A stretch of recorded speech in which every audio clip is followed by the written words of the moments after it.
Olá, boa tarde, meus lindos, tudo bem? A gente vai dar continuidade às regras de acentuação e nós temos dois casos especiais, né, relacionados à acentuação nas formas verbais, tá? Mas é porque nós não falamos disso na aula anterior, então eu separei essa aula para a gente fechar essa parte de acentuação, né? E aí falando desses casos em particular. Então, relembrando, né?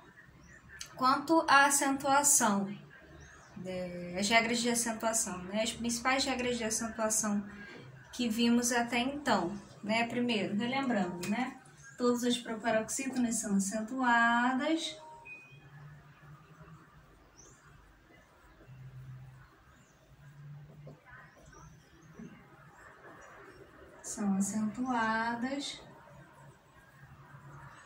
A segunda, relacionada às oxítonas e aos monossílabos tônicos, né? Oxítonas terminadas em A, E, O e I são acentuadas. Monossílabos tônicos terminados em, A, E, O são acentuados.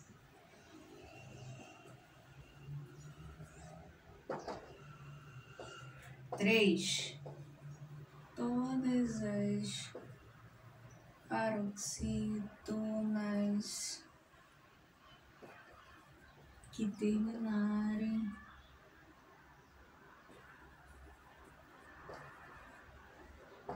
A, E, O, I não serão acentuadas.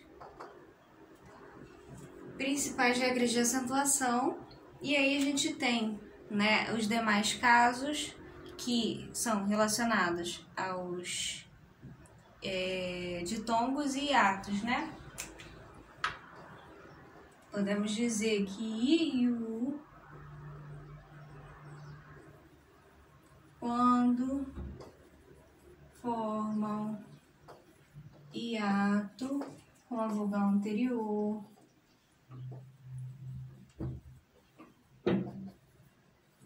são acentuados. E U, quando formam hiato com a vogal anterior, são acentuados, sendo oxítonas ou paroxítonas. Você tem também a quinta regra relacionada aos ditongos abertos nas oxítonas, são acentuados, mas nas paroxítonas não serão mais, né? Palavras homônimas, né? Forma e forma para diferenciar de forma de bolo, forma de formato, mas isso só se estiver dentro de um, né? As duas estiverem incluídas dentro de uma mesma frase, né? Se você estiver aplicando só uma, né? Sendo forma ou forma, você não precisa necessariamente usar o acento. Agora, por de verbo, né? E por de preposição para diferenciar. Pôde no passado, né? Para pode no presente também diferenciar, né? Acentuando graficamente. E agora a gente vai falar dos verbos ter e vir, né? Deixa eu apagar aqui. Isso aqui eu só coloquei para a gente lembrar.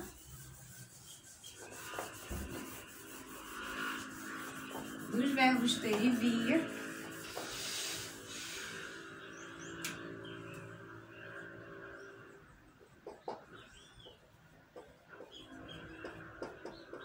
Eu falei que eu ia falar depois, né? Dos verbos ter e vir. O que vai acontecer com esses camaradas aqui. Quando eu colocá-los na terceira pessoa do singular ou plural. Professora, que terceira pessoa é essa? A terceira pessoa do discurso. Lembra que a gente estava falando disso nos pronomes, né? O eu, tu, ele, nós, vós, eles, né? Nós temos as três primeiras pessoas do discurso no singular, as três primeiras pessoas, entre aspas, do discurso no plural, né? Então, quando o verbo, a gente estiver conjugando os verbos ter e vir na terceira pessoa do singular ou do plural, eles vão receber especificamente uma acentuação, né? Quando ele estiver no singular, o acento vai ser agudo. No plural, o acento vai ser circunflexo. Então, ó, ele mantém os verbos ter e vir e seus derivados, tá? Manter é um derivado do verbo ter, né? Ele mantém contato comigo. Eles vêm, olha só, de longe. Verbo vir, no plural, ó. Terceira do plural. Terceira do singular. Opa, terceira do singular. Tá? Então, quando eu tiver o verbo na terceira pessoa, esses verbos na terceira pessoa, sendo os verbos ter e vir ou seus derivados, na terceira pessoa, sendo do plural ou do singular, vão receber acentuação gráfica. No singular, o acento agudo e no plural, o acento circunflexo. Vou dar mais um exemplo aqui, ó.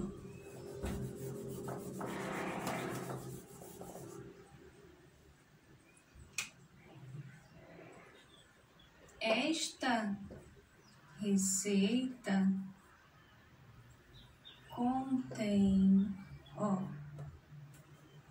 ingredientes fáceis de achar. Ó, esta receita está na terceira pessoa do singular. Eu posso simplesmente, né, substituir esta receita por ela.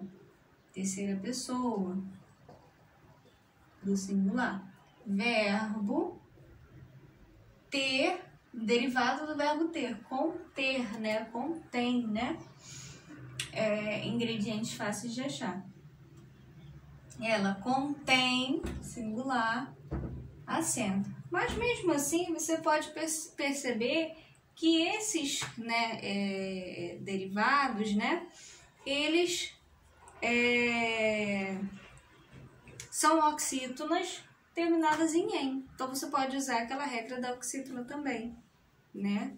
No caso do contém, reter, manter, né?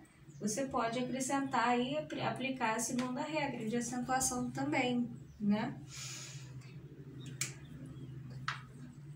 Elas têm olhos castanhos.